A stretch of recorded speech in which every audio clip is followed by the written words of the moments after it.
पिछले वीडियो में हम लोग पढ़ रहे थे चैप्टर द लिविंग वर्ड और इसी चैप्टर के अंतर्गत ऑर्डर इन डाइवर्सिटी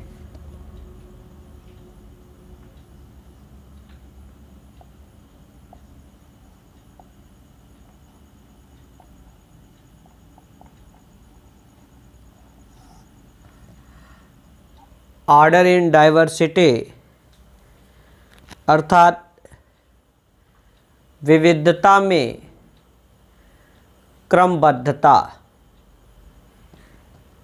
जैसे जीवों की इतनी बढ़ी हुई संख्या और विविधता पर यदि हम एक बार अपनी निगाह को दौड़ाएं तो लगता है कि हमारा पृथ्वी का जीव जगत विभिन्न प्रकार के जीवों का एक अस्त व्यस्त कबाड़खाना सा लगता है कि इस पृथ्वी पर चारों तरफ जो है विभिन्न प्रकार के जीव पाए जा रहे हैं जो कि एक दूसरे से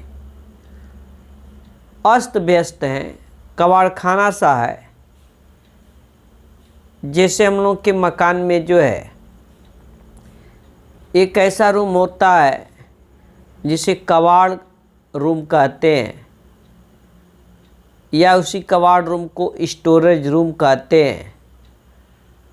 और जो भी कबाड़ बेकार या आवश्यकता से अधिक अस्त व्यस्त जो भी सामान होता है ले जाकर हम उस रूम में जो है रख देते हैं।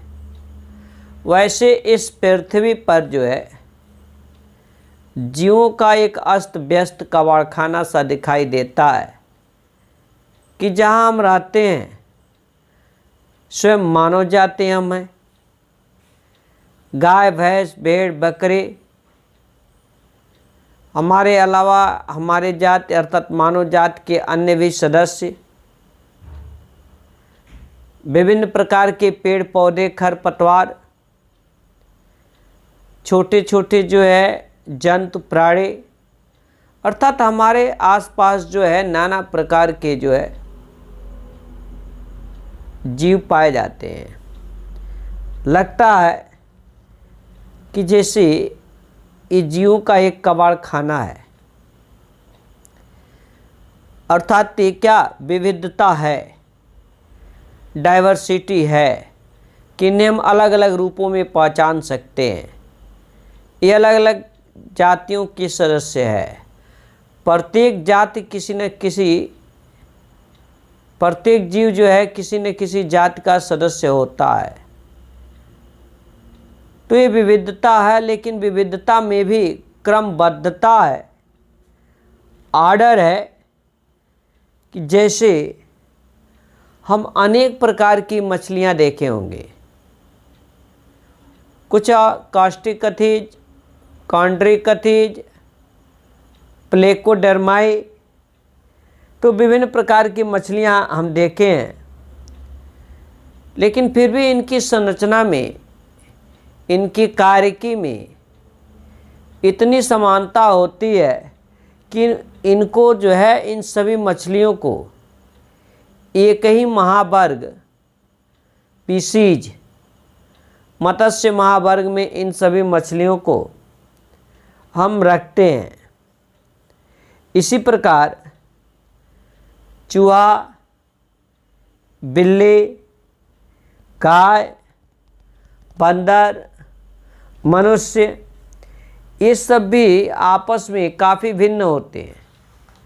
चूहे से मानव की भिन्नता होती है, बंदर से मानव की भिन्नता होती है, गाय से मानव की भिन्नता होती है।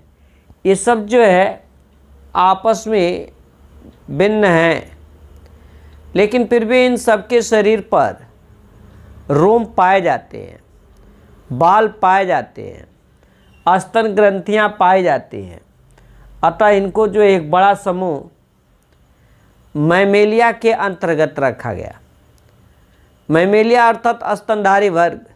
तो यहाँ विविधता है, गाय, भैंस, भेड़, बकरी, मानव, बंदर, इन सब में विविधता है। लेकिन विविधता होने के बावजूद भी इनमें कुछ समानताएं पाई जा रही हैं। जैसे सबके शरीर पर रोम, बाल पाए जा रहे हैं, स्तन ग्रंथियां पाई जा रही हैं, तो इनको जो है हम मैमेलिया वर्ग के अंतर्गत रखते हैं। और रचना में ऐसी समानताओं को समजातता कहते हैं। और यदि ध्यान से हम देखें तो मछली, मेढक, छिपकली, पक्षी, मनुष्य, इन सब की रचना में विभिन्नताओं के साथ साथ जो है कुछ महत्वपूर्ण समानताएं भी पाई जाती हैं। जैसे कि इन सबके शरीर में कंकाल का बना हुआ ढांचा पाया जाता है। जो भी है, गाय, भैंस, भेड़, बकरी, इन सब के भी कंकाल से बना हुआ ढांचा पाया जाता है। इन सब में जो है रीढ़ की हड्डी पाई जाती है, अर्थात इनको जो है हम कशेरुकी वर्टिब्रेट्स के अंतर्गत रखते हैं। अर्थात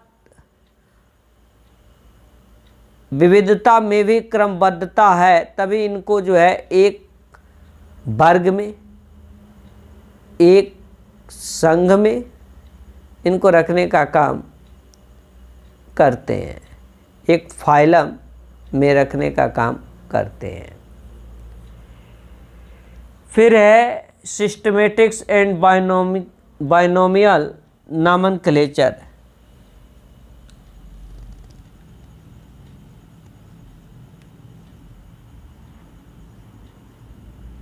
सिस्टमेटिक्स एंड बाइनोमियल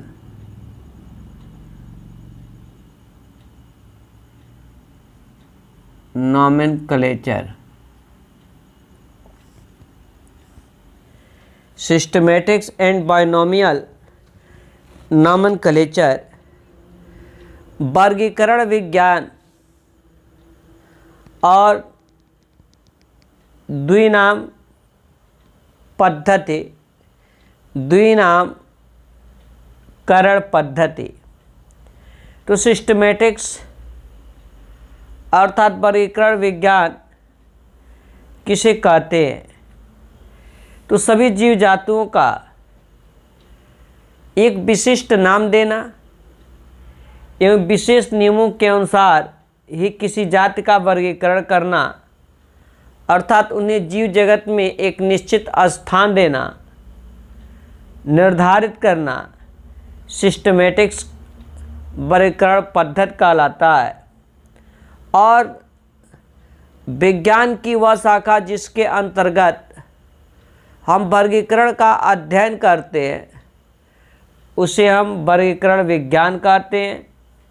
सिस्टमेटिक शब्द लैटिन शब्द है, सिस्टमा से आया है, और सिस्टमा का अर्थ होता है कि जीवों की नियमित व्यवस्था।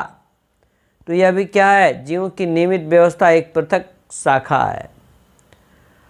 और वर्ग की टैक्सोनॉमी,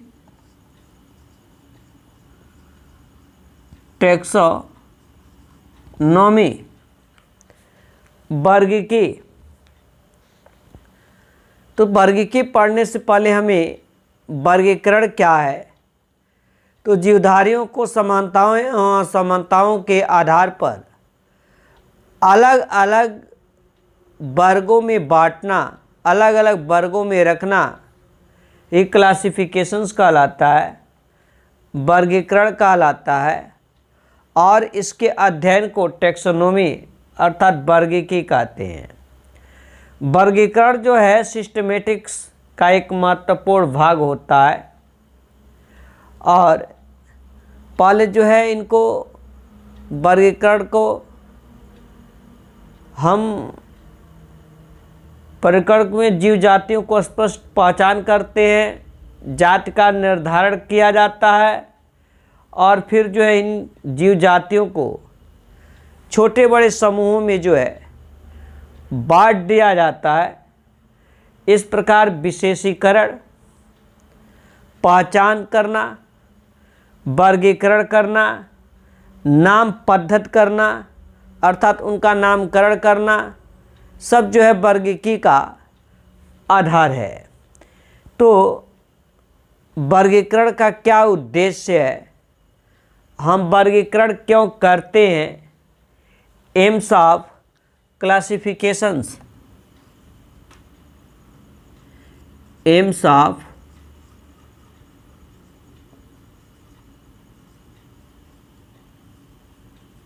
क्लासिफिकेशंस।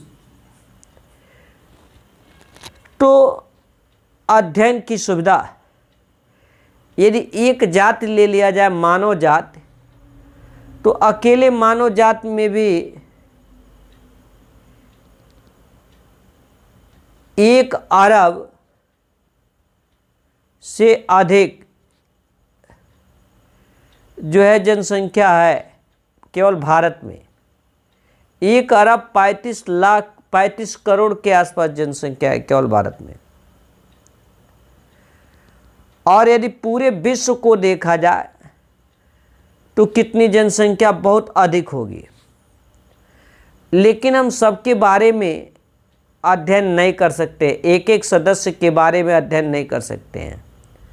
यहाँ तक कि यदि अपने परिवार में 5-7 लोग हैं तो सबके बारे में हम सटीक अध्ययन करके नहीं बता सकते हैं।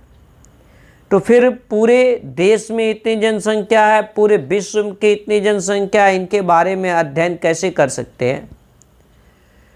तो यदि हमने वर्गीकरण किया कि मानव भी क्या वर्टिब्रेट्स है, कशेरुकी है, मानव भी जो है मैमेलिया वर्ग का प्राणी है, तो जो मैमेलिया वर्ग का लक्षण होगा कि शरीर पर बाल पाए जाते हैं, मादाओं में स्तन ग्रंथियां विकसित होता है, मादाएं अपने शिशुओं को जो है दूध पिलाती हैं, वो सारे लक्षण जो है मैमेलिया का मानव में भी मौजूद होगा।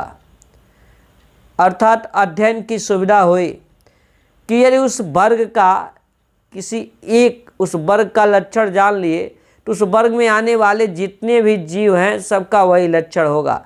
तो क्लासिफिकेशन से अध्ययन की सुविधा होती है।